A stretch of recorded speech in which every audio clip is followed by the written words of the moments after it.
countries all across the world, and we happen to be speaking about Azerbaijan today. Also, we've already spoken about 25 to 30 countries already. Last night we spoke about Argentina. We did the first part. We can do the second part with regards to Argentina, hopefully in the next coming days. We also spoke about Sudan just on Thursday and Friday. We did a two-part series, and now we happen to be speaking about the history of the Jewish community of Azerbaijan, what actually happened all those years, so on and so forth. Not much written actually on historic perspective, or no videos in English, so we're going to concentrate on that over here, friends, over here today. So Azerbaijan had a community, still has a community nowadays, and very, very, very interesting in of itself. So let's explore a bit with regards to the Jewish community over here of Azerbaijan. It dates back many centuries. I think today the Jewish people in Azerbaijan mostly consist of three different kinds of Jewish people. Mountain Jews, let's just say. It's a sizable and most ancient group, you could say. There's Ashkenazic Jews who would settle in the area late 19th century, early 20th century, and I think during the Second World War.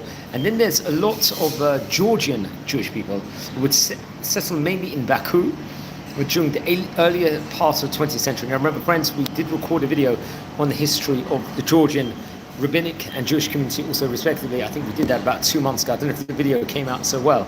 That's basically the day when we did it, but we did record that over there. Okay. So historically the Jews in Azerbaijan were represented by various different subgroups.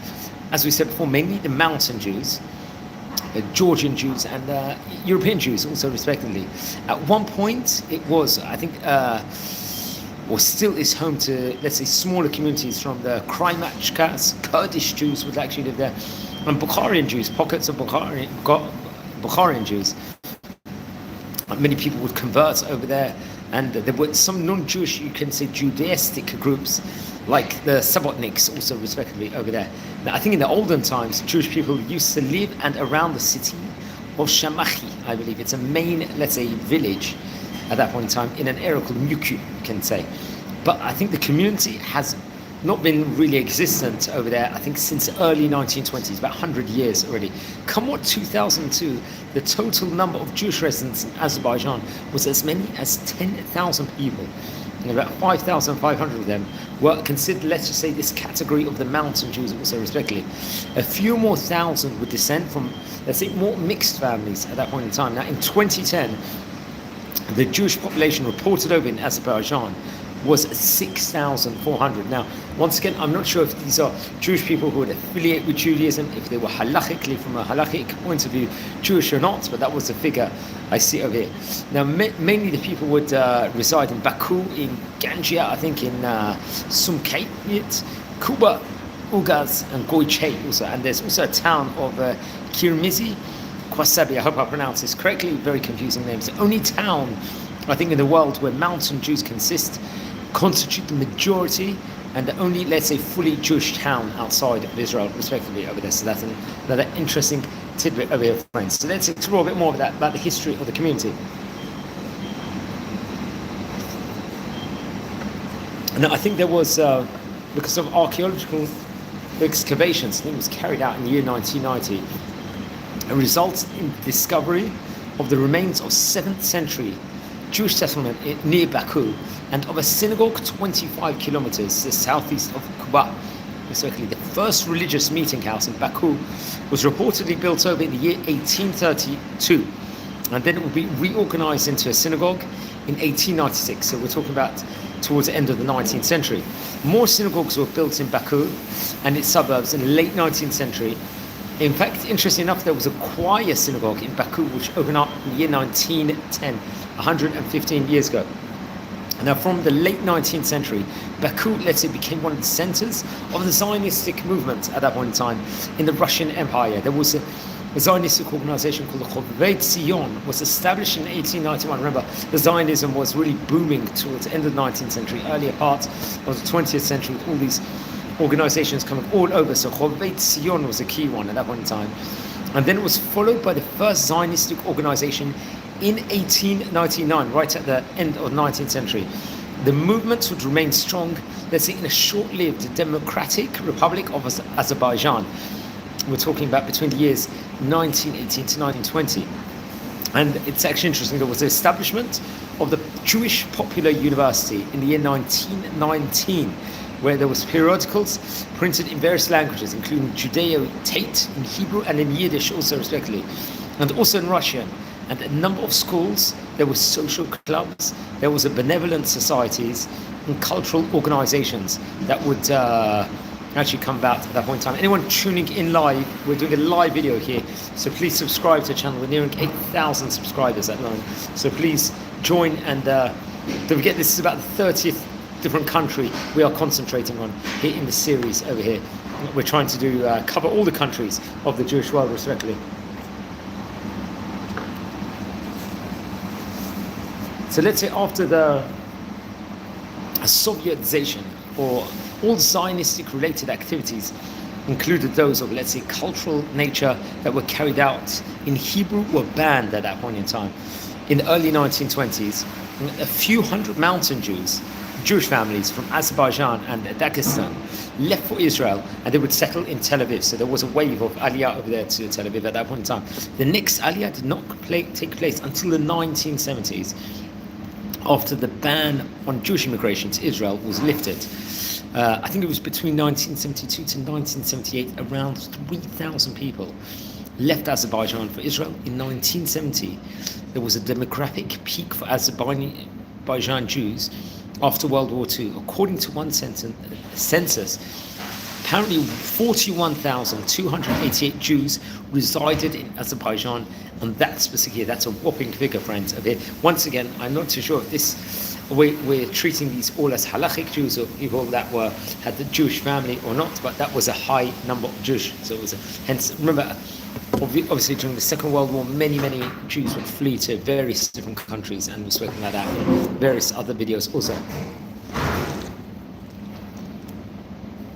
I think most of the Azerbaijani Jewish population would flee, and obviously there was rising anti-Semitism and violence against Jews during the Soviet dissolution. Unfortunately, we see anti-Semitism all throughout Jewish history, and there was independence of Azerbaijan.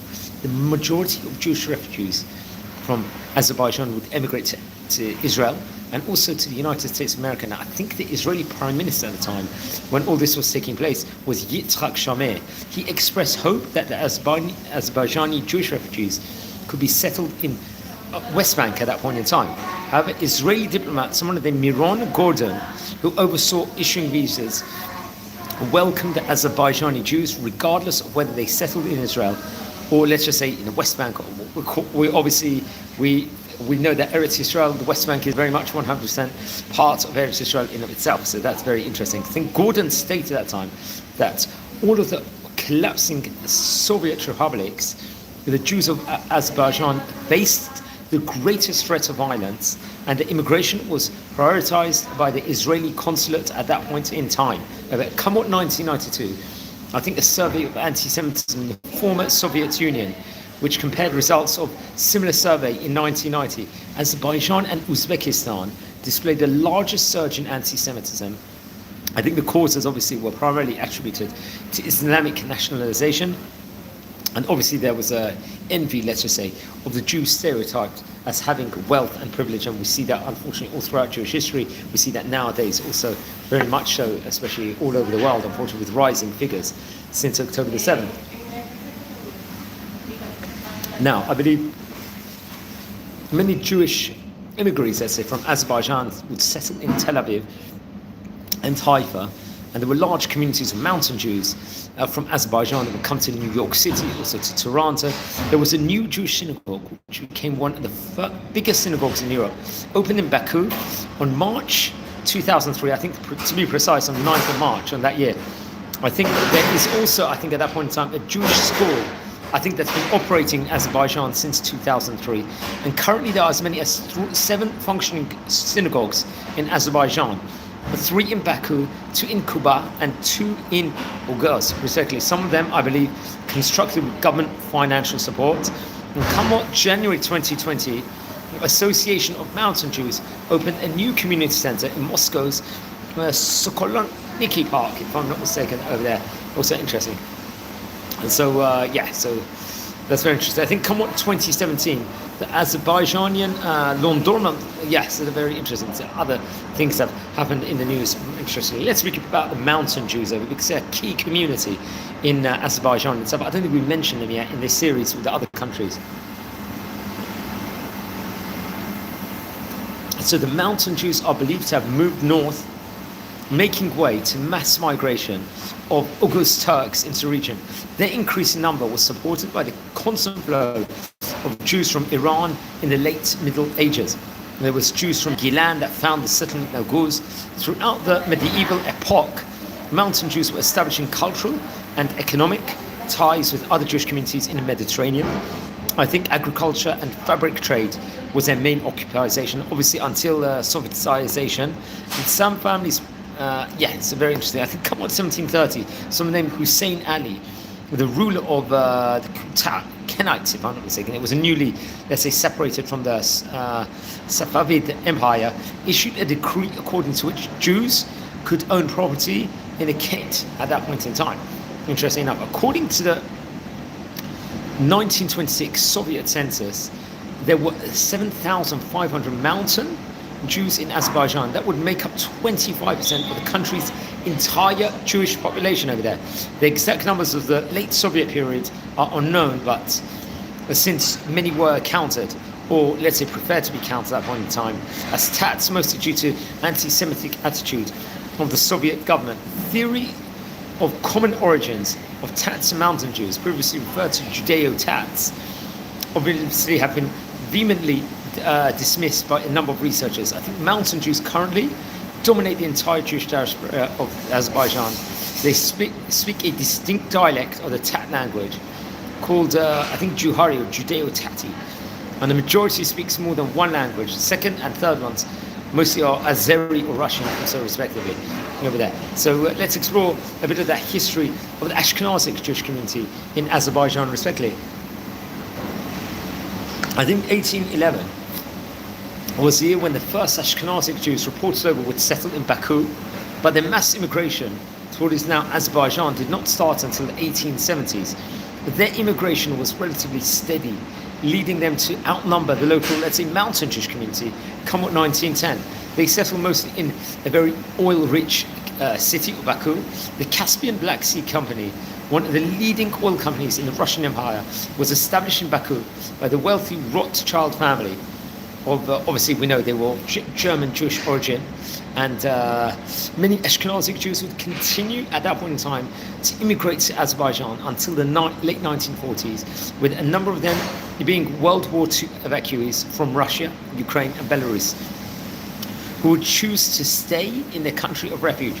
The Ashkenazic Jewish community were particularly active, even in politics over there. There was someone named Dr.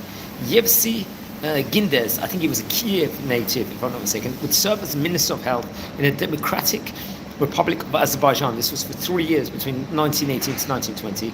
I think also 6 of the 26 Baku commissioners were Ashkenazic Jewish people. And in 1912, around 1/3 of Baku's registered lawyers and physicians were Ashkenazic Jewish as well at that point in time. So very, very interesting. I think it was come on the post-1972 Aliyah. It would largely affect, obviously, this subgroup of the Azerbaijani Jews, as among all that they were exposed, let's say, at that point in time, to immigration. This resulted in a decline in their number, making, once again, the mountain Jews the largest Jewish community in Azerbaijan come mid-1990s. And today, approximately, there's about 500 Ashkenazic Jews living in the country. Similarly, yes, very, very interesting. We're going to speak about the current chief rabbi of the Ashkenazic community since 2010 is Rabbi Shneor Segal. I think he's actually, if I'm not mistaken, he's a member of the Alliance of Rabbis in Islamic States, on the top Chabad Mesri in Baku. We're going to speak about him hopefully in maybe the next 15 to 20 minutes also. So very, very interesting. Now there's other Jewish subgroups over there. I think it's not necessarily clear whether local Jewish communities had established ties with Georgian Jews before the Tsarist epoch, but I think this was, I think, come 1910s, particularly, the Georgian Jewish diaspora in Baku already accounted for its own educational club. Now I think there's hundreds of Georgian Jews living in Azerbaijan today, so they're quite larger population relatively.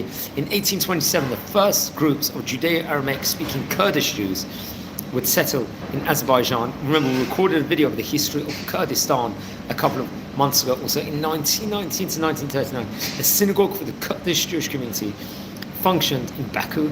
And I think after Sovietization, the attitude of the Stalinist Soviet government towards them was somewhat obviously unfavorable. And come on 1951, all Kurdish Jews deported from the Kakuz, respectively, over there. That's another interesting thing to point out about the Jewish community over there.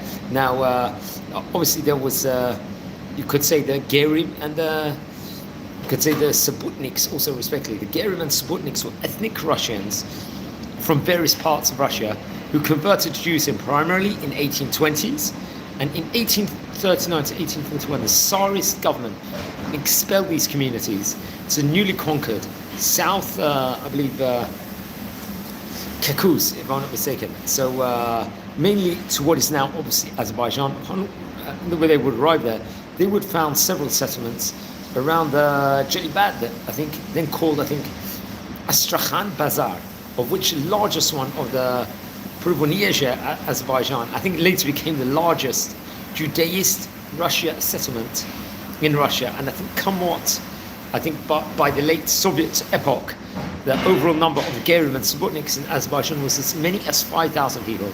There were only, at that point in time, around 200 of them left in 1997. Over there, that's a point in time. Very, very interesting. So, over here, friends, anyone tuning in live, we're exploring the history as Azerbaijani Jewish community. So please subscribe to the channel now. Over here. So as we're exploring now the life of the community, I think it was during the Soviet era, Jews in Azerbaijan displayed high rates of marriage outside of their community over there. In 1989, 48% of Ashkenazic Jews and 18% of Mountain Jews would marry non-Jews. So there was a very, very big problem, once again, with assimilation. Also in Azerbaijan, just like the other countries we spoke about, unfortunately, many people did marry out at that point in time. I think in the 1960s, Azerbaijan's Jewish community experienced at that point in time, let's say, cultural revival. Jewish Samizdat publications started being printed. Many cultural and Zionistic organizations were established in Baku. And so very much at that point in time, there was legal Hebrew courses in the Soviet Union were open in Baku at that point in time. Education in Jewish languages was discontinued by the Kremlin, I think in 1930s and 1940s, and teaching in Yiddish and in Juhari was replaced by that in Russian. Now, after the fall of the Soviet Union, a yeshiva would open in Baku in 1994, and an Or Avnei Chabad Day school was established come 1999. In 1994, Hebrew was studied at one state university and would offer a course, let's just say, choice in two secondary schools. May the 31st, 2007, a groundbreaking ceremony for the construction of the Or Avnei Chabad Center for Jewish Studies took place in Baku at that point in time. The center was intended, let's say, to include a day school, a kindergarten, also resident halls, and a scientific center, and a library, which is very interesting enough. So that was a groundbreaking, let's say, time period in and of itself. Okay. I think there was a report on global anti-Semitism that was released by the United States of America, the Bureau of Democracy of Human Rights and Labor, on the 5th of January 2005. Cases of prejudice and discrimination that was against Jewish people in the country was very limited. So it was lower than other places at that point in time. And in few instances of anti-Semitic activity, the government was very quick to respond and unequivocal. The government does not condone or tolerate persecution of Jews by any party. Jewish people do not suffer from discrimination, and the country is free of anti-Semitism. Very interesting enough. So there has been, but I think as of 2017, 7 synagogues in Azerbaijan, as you say, 3 are in Baku, and the second being the largest in Kakuz. I think 2 in the Kimazi, Kesebet, and then the Kuba, respectively, so in the Oguz, also respectively. So there was a delegation of the World Jewish Congress actually visited Azerbaijan in September 2016. Well, I think there was talks with the Azeri president at that point in time, and emphasis was put on excellent relations as a Jewish community and Israel. Also, it's been visited by various notables, including John Shapiro, Executive Director of the AJC, the American Jewish Committee. I think in January 2017, shortly after the visit of Benjamin Netanyahu to Baku, so that was groundbreaking, the Prime Minister of Israel. But during the interview, Shapiro said the delegation met with the Jewish community of Azerbaijan and saw that they were very happy and feel comfortable living in the country. And I think there was an Azerbaijan Jewish Media Center in 2020, was established, I believe, in Sumgayit, also respectively, which is another, let's say, time period in of itself. Very interesting. So, friends, anyone tuning in, we're exploring the history of the Azerbaijani Jewish community over here. Let's talk about a bit about the historical demographics over here. Azerbaijan's Jewish population would decrease from 1926 to 1939, but wouldn't change much between 1913 to 1989. There was a short surge in 1970, but that and then decreased until 1989. Obviously, the fall of communism, Azerbaijan's Jewish population would significantly decrease. Most of the Jews in Azerbaijan left and moved to other countries.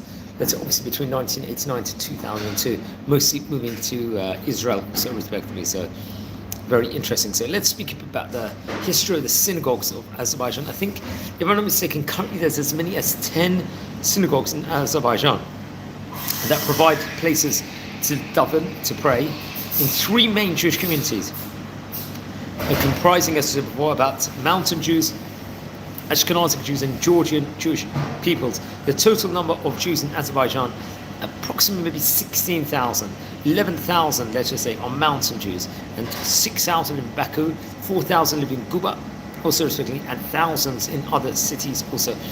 Reported over the Ashkenazic Jewish community over there is 4,300 people, and there's currently 700 Georgian people, Jewish people. I'm not too sure if that is true or not. And one of the synagogues, I think, in Baku was built in 2003. There was another synagogue built in 2012. Obviously, so Jews living in Azerbaijan have the option to pray in synagogues and obviously celebrate Chagim, the festivals, and have different ceremonies in itself. Let's explore where some of the synagogues are. First of all, the synagogues in Baku. The synagogue of the Mountain Jews was functioning since 1945. During the Soviet era and after the Second World War, Mountain Jews were given an ancient building for religious needs in the centre of the city. The condition of the building, I think, was more on the damaging scale, let's just say, in itself. And those who davened over there it was maybe more tough also. The situation continued until Azerbaijan would gain independence. During the period of independence, repair, restoration works were started. The second floor of the synagogue was built, and there was better conditions were created for the people praying there. In connection with the reconstruction and the capital rehabilitation works were carried out, there was a need for a new synagogue of the Mountain Jews, and had been functioning in Baku since 2010.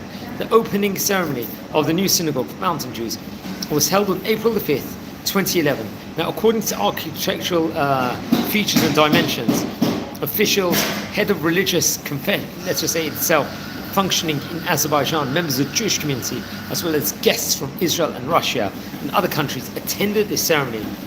Very interesting enough, so that was a landmark time period. Let's talk a bit about the European and Georgian Jewish synagogues over there. I think there was one opened in March 9, 2003, as we mentioned about before, and the synagogue was built based on the project of the architect Alexander Karberi. This place of the synagogue considered to be the first synagogue built in the Near East in 60 to 80 years. I think considered to be one of the largest buildings in Europe, and it was erected instead of an old synagogue, if I'm not mistaken. After the Second World War, Soviet power at that point in time gave a one-story building with ancient military warehouses to the Georgian and European Jews for religious needs. I think men went, very, very interesting at that point in time. There were synagogues also in Kuba also. There was a synagogue called a synagogue of the name Gilaki Synagogue. What's that? I think that's located in the Red Settlement in Guba region, and it was built by migrants from the Gilyan province of Iran, respectively. The architect of the temple was someone named Gilel Ben Chaim.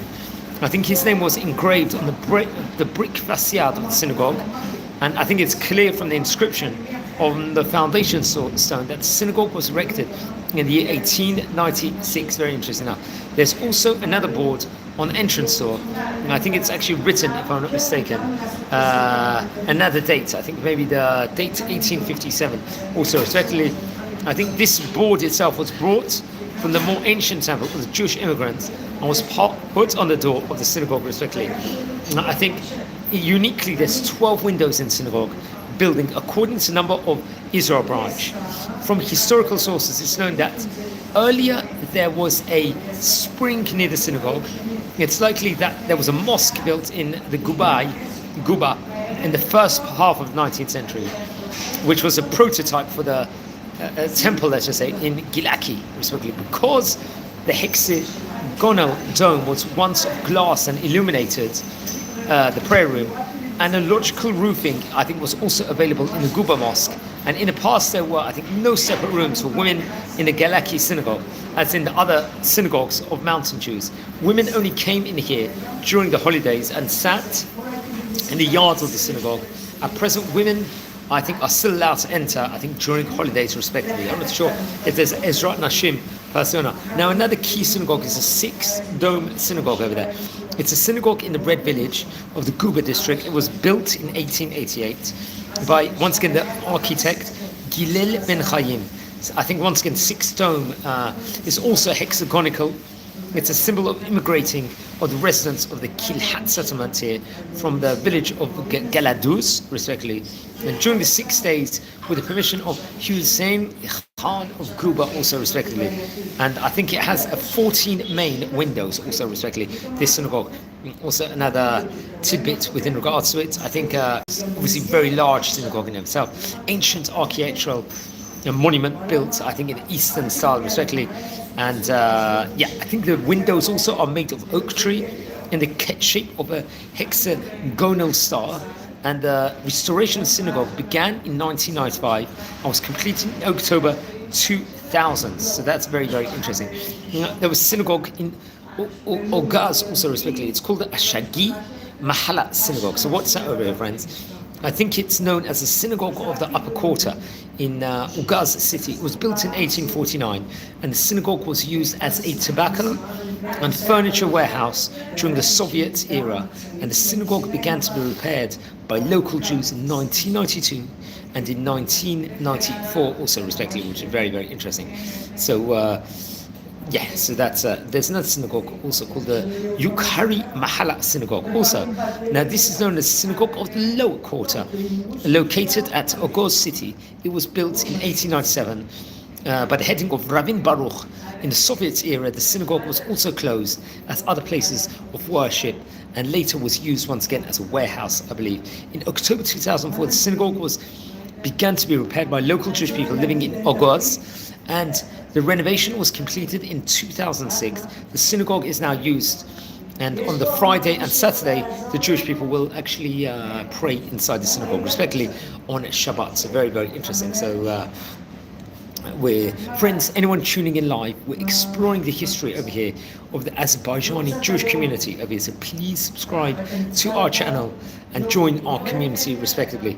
So among the synagogues, we spoke about the synagogues of the Ashkenazic Jews, which was built in 2003, the Mountain Jews in 2011, Six Dome in 1888, the Gilaki Synagogue in 1896, the Kassa Synagogue, the Garakai Synagogue in 1906, the Synagogue of the Upper Quarter in 1849, and the Synagogue of the Lower Quarter in 1897, respectively, over here. What's interesting is, let's speak about the rabbinic structure of Azerbaijan. I think the current Sephardic chief rabbi of Azerbaijan is someone named Rabbi Zamir Isayev, who I think also serves as a chairman of the Sephardi Jewish community in Baku. He is a prominent figure. I think he represents the community both internationally and domestically, and has participated in global Jewish councils and spoken out against anti-Azerbaijan propaganda. He's a member of the Global Jewish Council of the Kol Ha'am, an initiative led by the President of Israel, Isaac Herzog, and has represented Azerbaijan at international forums such as US Congress Forum also. He's also an advocate. He speaks out against anti-Azerbaijan propaganda and misinformation. He's commented on various different issues of grappling the Jewish community in the region, and advocated for strengthening Israel and Azerbaijan ties in of itself, respectively. So I actually found there was an Ami magazine actually interviewed him quite recently, where they interview him and they speak about his history. And apparently, I think he was actually raised in Baku. And he actually, in his interview, talks about the three different communities: the Sephardi community, the Ashkenazi community, and the Mountain Jews community, respectively. And I think, if I'm not mistaken, he actually classifies himself as a Mountain Jew. And he actually claims that they came from Bavel originally over there. And I think there were several later waves of immigration of Jews from Persia, and they would start speaking the Juhuri language also, respectively, which is traditional language of the Eastern Caucasus, let's just say. And it's more of the Spanish equivalent of Yiddish, which the Europeans would speak also, interesting enough in of itself. So he talks, it's actually a very lengthy interview he gives with the Ami magazine also. I'm not too sure when, I think this was quite recently. But he's also the chairman of the Georgian and Sephardic Jewish communities as well in Azerbaijan, and has also, I think, represented the Va'at Latzalot Nidchei Yisrael, a New York-based group that's been running Jewish operations in Azerbaijan for as many as 27 years. I think this organization was originally founded by Rabbi Mordechai Neustadt before the fall of the Iron Curtain to help refuseniks, together with the Agudat Yisrael. He helped the Jews in the Soviet Union by sending, let's say, shlichim and religious materials.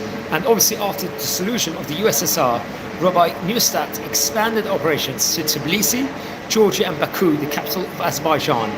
And the first yeshiva in Azerbaijan in the post-Soviet era was opened, I think, by the Va'ad, by this community in itself. So very interesting. So he actually illustrates that each community has its own rabbi. And at that point in time, at the time of the interview with the Ami magazine, there was as many as 4 rabbis, let's just say, he would have stated in himself. So that's very interesting. So, so among the Mountain Jews, there's Bukharian, Georgian, Kurdish, very much interesting enough. So there's many different things in of itself. Now, I think the president of the Azerbaijani community currently is someone named Alexander Sharovsky, if I'm not mistaken. He's a current president of the community of Azerbaijan. I think it was actually in the beginning of the 1960s, Azerbaijan's Jewish community experienced a cultural revival. I think there was something called the Jewish Samizdat. It was, let's say, a copying and distribution of literature banned by communist states. Publications would start being printed. Obviously, cultural and Zionist organizations were re-established in Baku and in Sumkayit in 1987. And the first legal Hebrew courses in the Soviet Union were given in Baku. During the Soviet era, many Jews in Azerbaijan married outside the community. In 1989, 48% of the country's Ashkenazi Jews and 18% Mountain Jews, as I said before, would unfortunately marry non-Jews. And so obviously very, very, very sad in of itself. So that's very interesting. I think someone named Sergio Della Pergola, he's a Hebrew University demographer. He claims that Azerbaijan Jewish community numbered between 7,800 to 16,000 as of 2009. Now, I think since the year 1996, the Jewish communal life in Azerbaijan has flourished. There's women charitable organizations in Baku. I think Humanitarian Association of Jewish Women, I think established in 1992, 33 years ago. There's a Hava that was established in 1996, both of which have assumed responsibility for providing medical care, materials, and other support to Jewish families. So a lot of chesed orientated. And I think the Azerbaijani Jew itself hasn't got an umbrella organization. There's 10 to 15 Jewish bodies in Baku, including Zionistic groups, youth associations. There's various different Israel-Azerbaijan friendship groups also. The Jewish community of Azerbaijan is also affiliated with the World Jewish Congress at the organization's 13th plenary assembly, I think in 2009. And it's also affiliated, I believe, with the Euro-Asian Jewish Congress. Now, I think there's also an active other organizations, clubs like Maccabi sports organizations, also with over 300 members over there respectively. So that's interesting tidbit of it just to point out now. From a religious and cultural life perspective, I think in 2007 there were 3 synagogues in Baku. The Mountain Jewish Congregation, the oldest and largest Jewish house of worship, as well as both Ashkenazic and Georgian synagogues over there. There are 2 synagogues in Kirmiz, Kasbah, I think one near Kaba and one in Ogaz. There are 8 Jewish religious communities registered in the state. 5 are the Azerbaijani Jewish communities led by the Chabad representative, some of them Rabbi David Mirov, he's a Chabad representative there, and 3 communities, Bukharian, Ashkenazic and Georgian, especially one I think in the Jerusalem community and one community in each in the Kresana, a Sloboda settlement in Kuba, and Sumgate and Ogos. So I'm just going to take a short break over here. I'm just going to come back in 1 minute. So in the meantime, please everyone subscribe to the channel and just watch your space over here.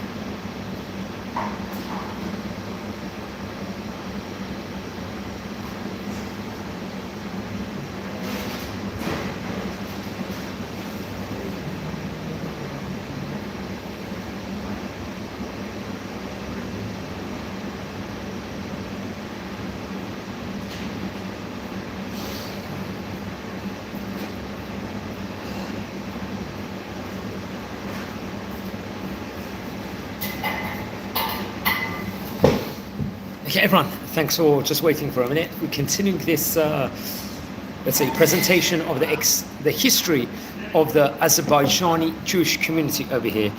And welcome everyone to the channel over here. And yeah, please enjoy and don't forget to join also. So very, very interesting. And yeah, as we explore the Azerbaijani Jewish community over here on this special edition over here, friends. Okay, so let's speak a bit about the Jewish education there. I think there's a total of 5 Jewish schools in Baku and Kuba, including a Jewish day school with a total enrollment of 1,450 students. In 1994, Hebrew was studied at one state university, offer courses, let's say, of choice in 2 secondary schools. After the fall of Soviet Union, as we mentioned, for yeshiva was opened in Baku in 1994. The Or Avner Chabad Day School was established in 1999 also. And we spoke about the famous ceremony in 1999, in 2007, that would take place at that point in time. So I think the Va'adle Atzala, we said, helped open a yeshiva and a school in Baku from 1999 to 2001. Another yeshiva called the Krasnaya Sloboda. And there was another Jewish school and kindergarten was opened in Baku in September 2002. They would receive their license in 2003 with the aid of Or Avner Foundation. Come with December 2005, a kindergarten was opened in Krasnaya Sloboda. And October 2006, we'll see an educational center opened by the Jewish Agency Office in Baku. May 2010, the Chabad Or Avner Learning Complex in Baku would move into a new, specially built premises at that point in time. Now, there's also Jewish media over there, which is interesting. There are 4 monthly Jewish magazines published in Baku. There's a Nash Israel, Our Israel, obviously, published by the Jewish Cultural Center of the Israeli Embassy of Azerbaijan. There's the Or Shelan also, which is obviously translated as Our Light, is published by the Jewish Cultural Center of the Joint. There's a Tower, which is published by the Hillel Youth Organization, and the Chesed Gershon, published by the Welfare Center of the same name. I think come on 2004 November, Chabad Lubavitch community of Azerbaijan launched a website. I think on them Jewish.az also respectively. So very, very interesting. Now, relations with Israel, I think since 1992 April, Israel and Azerbaijan have maintained strong bilateral relations, making the Asian country one of only a handful of Muslim majority countries that have diplomatic relations with the Jewish state. Azerbaijan has forged, let's say, a great relationship with Israel despite, let's just say, the criticism from their Muslim neighbors like Iran and Turkey. The strategic relationship includes cooperation in trade and security matters, as well as cultural and educational exchanges. Relations entered a new phase, I think, come August 1997, during the visit of Israel's Prime Minister at the time, Benjamin Netanyahu to Baku. And since then, Israel has been developing closer ties with Azerbaijan and has helped, let's say, modernize the armed forces of Azerbaijan, respectively. So that's an interesting thing. Just taking this from the WJC website over here. I think come up between 2000 to 2005, Israel rose from being Azerbaijan's 10th leading trading partner to its 5th. Now, according to UN statistics, between 1997 to 2004, exports from Azerbaijan to Israel increased from barely over 2 million to 323 million, fueled mostly by the high, let's say, price of oil. So that's very, very interesting also to point out over here. Now, friends, anyone tuning in live, we're exploring history of the Azerbaijani Jewish community over here.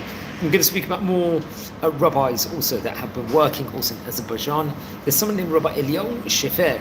I think he's the son of Rabbi Avram Shefer, who actually currently I think is in Israel, and he's very famous. I think he writes a lot on the Parashat Shavua, and he was a congregational rabbi in his time period, and he, let's say, garnered up various different programs on Halakha, Mishnah, Shad, Gemara, and Kabbalah, and famous for his organizing Rosh Chodesh events also respectively. It's interesting, Rabbi Kassin, who I think was his rabbi, he would actually learn from in the Shehabar Sephardic Center rabbinic program, would actually put Rabbi Shefer in many countries, and he was sent to Azerbaijan, interesting enough. So he was an Azerbaijani rabbi. He would also be working in France, Beijing, Mumbai, Bukhara, and Pattaya also respectively, and has helped, let's say, rise to greatly educated in Judaism in these places, even in Azerbaijan respectively. So Rabbi Eliyahu Shefer, he's interesting. So now another rabbi, Rabbi David Filstiov, also he was a key rabbi and would serve as an Azerbaijani rabbi for a period of time, if I'm not mistaken. He received his, he was actually born in Uzbekistan, in Samarkand. He was obviously under the rule of the Soviet Union at that point in time. He received his rabbinic ordination in the Sheba Sephardic Center in 1904 and will serve as a rabbi in Azerbaijan for a few month period, educating the existing Jewish community while working as a mohel, a shochet, and also officiating marriages. And I think eventually he would go back to Bukhara, also eventually to America, and work in Sephardic community in Arizona afterwards. And I think there's 2 Sephardic synagogues there, the Bet Sefer Yehudit and the Yeshiva Dave School, also with 450 families. Later on, he will arrive in New York and serves as the current spiritual leader of the Fresh Meadows Bukharian Jewish Center, and conducts classes every night of the week, as well as on Shabbat, which is very interesting, and still is officiating marriages, working as a mohel, a shochet, and in hashgacha, respectively, in kashrut.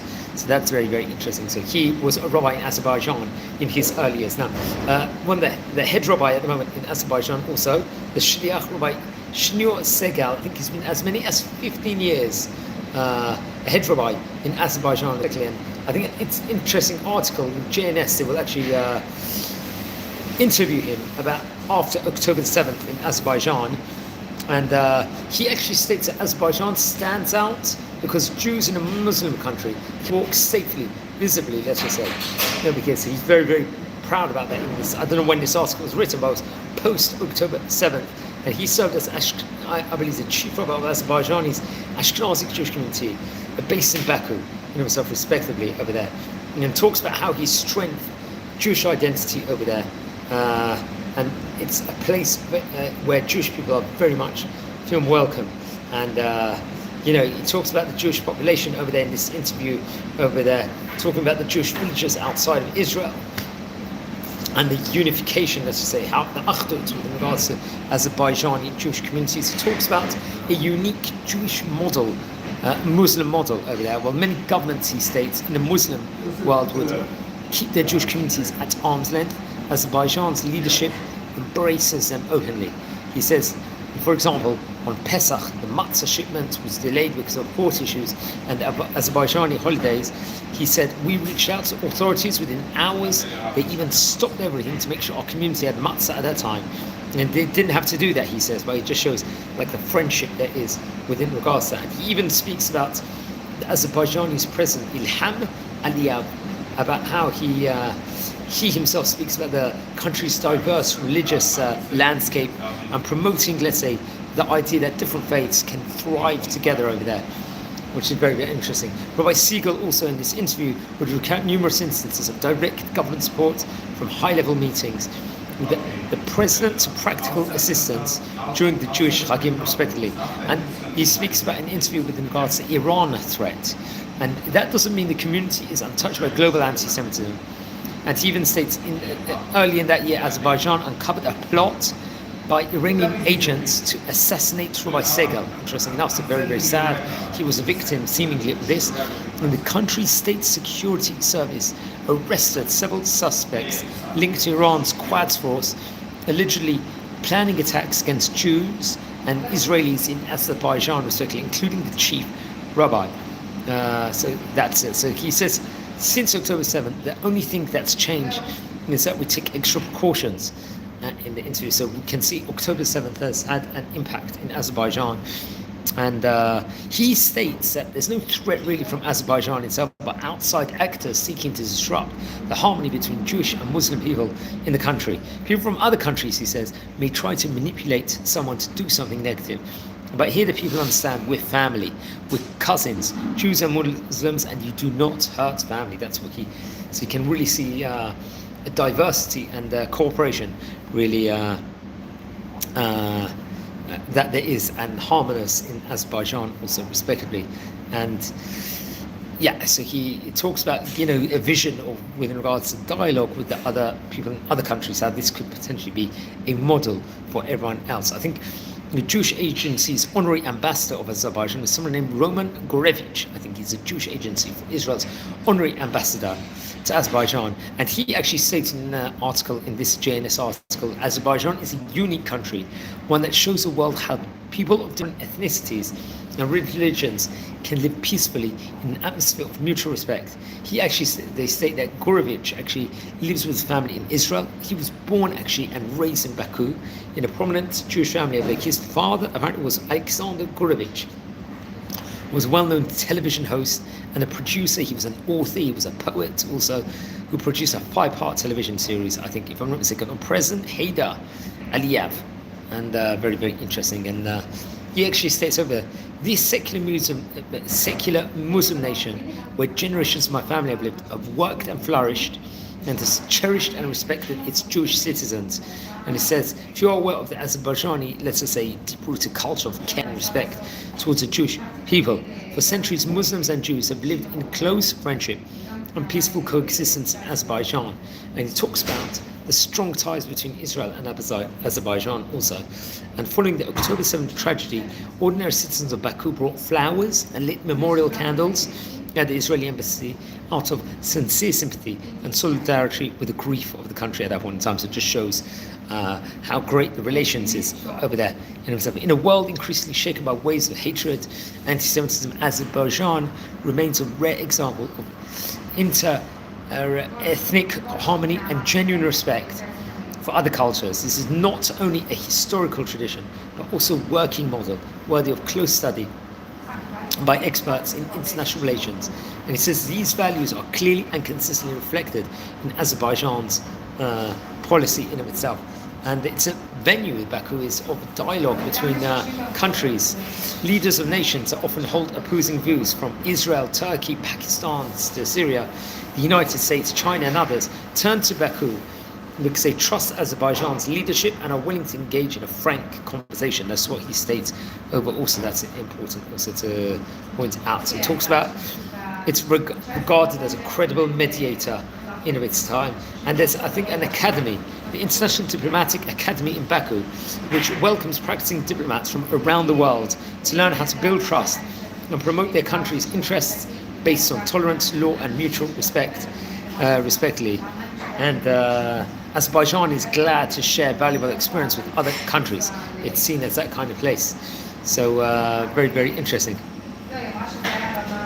Yeah, so that's come on. Also, I think there's also, if I'm not mistaken, you can point out more. Yes, that's very, very interesting. I think Rabbi Dr. Eli Abadi, I think he's the rabbi in Dubai, if I'm not mistaken, the United Arab Emirates, he's also close with the Azerbaijani Jewish community over here. And I think there was a Memorial Day, I think if I'm not mistaken, they talk about there was a special event in Azerbaijan, if I'm not mistaken, at one stage in time, with Rabbi Dr. Eli Abadi, the chair of ASF, would actually would establish council of Sephardic sages, and I think they would do a conference, if I'm not mistaken, in Azerbaijan. It's actually interesting. Rabbi Dr. Abadi actually comes from a very distinguished rabbinical lineage dating back to 15th century Spain and Provence. He himself, Dr. Abadi, was born in Beirut in Lebanon, grew up in Mexico City, and would settle in the United States, and would really be a physician. He was actually practicing gastroenterology, I think, respectively, and also working as a rabbi. And he would, Rabbi Dr. Abadi, represent the ASF at Azerbaijan's second Baku World Summit, if I'm not mistaken. This would be attended by Haji Alashkor Humat Pashazadeh, Rabbi Shlomo Amma, who was Israel's former chief rabbi and the chief rabbi of Jerusalem, and the president Ilham Aliyev. I think this was in November 2019, if I'm not mistaken. What's interesting, just to add on back to Rabbi Dr. Abadi, he's fluent in many languages, including Spanish, Hebrew, Arabic, French, as well as conversant in Italian and Portuguese, and served on the board of directors of the Sephardic Studies at Yeshiva University, and he headed both the Sephardic Academy of Manhattan and the Manhattan East Synagogue and Congregation Sha'arei Mizrach. And he's a recipient of the Jerusalem Medal, Orden del Merito Civil, if I'm not mistaken. This is a high civil decoration by His Majesty King Juan Carlos I of Spain, and many other commendations, I should say, in and of itself. And he heads actually this council over which did this famous conference in Baku in Azerbaijan, and is a senior rabbi of the Jewish community of the Emirates and Association of Gulf Jewish communities over there, respectively. So very, very important to be speaking about that also. And he actually established, I think, the ASF Council of Sephardic Sages, and this way they did their Azerbaijan conference. They appointed Rabbi Dr. Abadi as its chair. I think the actual president of this organization is David E.R. Dengor, and also Jason Guberman, if I'm not mistaken, over there. And talking about, I think, his experience, let's just say, with the J. Safra Synagogue and Moist Safra Community Center, respectively. And it's interesting, Rabbi Abadi has great experience, let's just say, in education, in leadership, and speaks about how that very much benefits the Jewish people also in itself, respectively. So that's something that we can point out also. So over here on this special edition. So everyone that tuned in, we explored the history of the Azerbaijani Jewish community over here. Friends, if you didn't watch it, the previous videos we recorded yesterday on Argentina, a first part. We hopefully maybe at some stage this week, maybe even today at some stage, we'll record the second part of the Azerbaijani Jewish community over here in the special edition. We also recorded quite recently about Sudan. We recorded about Bolivia only a few days ago, and the plan is to record as many countries as possible to find out the science behind all the Jewish communities and so on and so forth. So anyone that tuned in live, please subscribe to the channel if you haven't done that yet. And wishing you all the Shavua Tov. We're about to come into Parshat Vayetze this week coming over here. So opportune time, watch your space for a lot more content over here as we explore the history of the Azerbaijani Jewish communities. And don't forget to subscribe to the channel, and we've got loads of content over here. Do a lot of shorts, we explore the archaeology of Israel, and so on and so forth. Wish you all a great day. Thanks for watching.